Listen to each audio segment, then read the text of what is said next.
Vllaznia në atletikën për meshkuj vijon të konfirmoj dominimin e saj në nivel kombëtar. Gjatë 18 viteve të fundit, kjo skuadër ka arritur të fitojë në mënyrë të pandërprerë të gjitha trofet, duke nisur nga grup moshat më të reja deri te ekipi i parë. Vetëm 2 javë më parë, Vllaznia u shpall kampione në kategorinë U16, ndërsa sot regjistroi një tjetër sukses të rëndësishëm, duke fituar titullin kampion dhe në kategorinë e 18 vjeçarëve.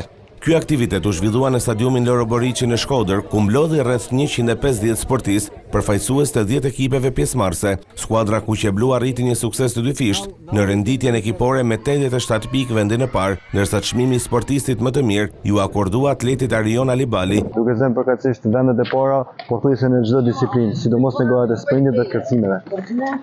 Kishte rezultate premtuese, çka janë një diçka pozitive që i vjen në ndihmë edhe ekipit të rive edhe ekipit të rriturve. Nëse në konkurimin për meshkuj Vllaznia mbetet një forcë absolute në të gjitha grup moshat, përtej përpjekjeve i njëjti dominim nuk reflektohet në garat e femrave. Ne jemi në përpjekje për të ringritë edhe ekipin e femrave, jemi duke punuar seriozisht, duke marrë me ekipin e moshave, ku aty është baza për të ndërtuar të ardhmen, dhe unë shpresoj dhe besoj shumë që shumë shpejt do të arrijmë që të jemi konkurrues edhe me ekipin e vajzave, ashtu siç jemi edhe me djem prej 18 viteve radhëzi në të gjitha grup moshat. Kupa e Republikës është aktiviteti i radhës në 7 maj, ku Vllaznia synon të përsëriste njëjtin sukses.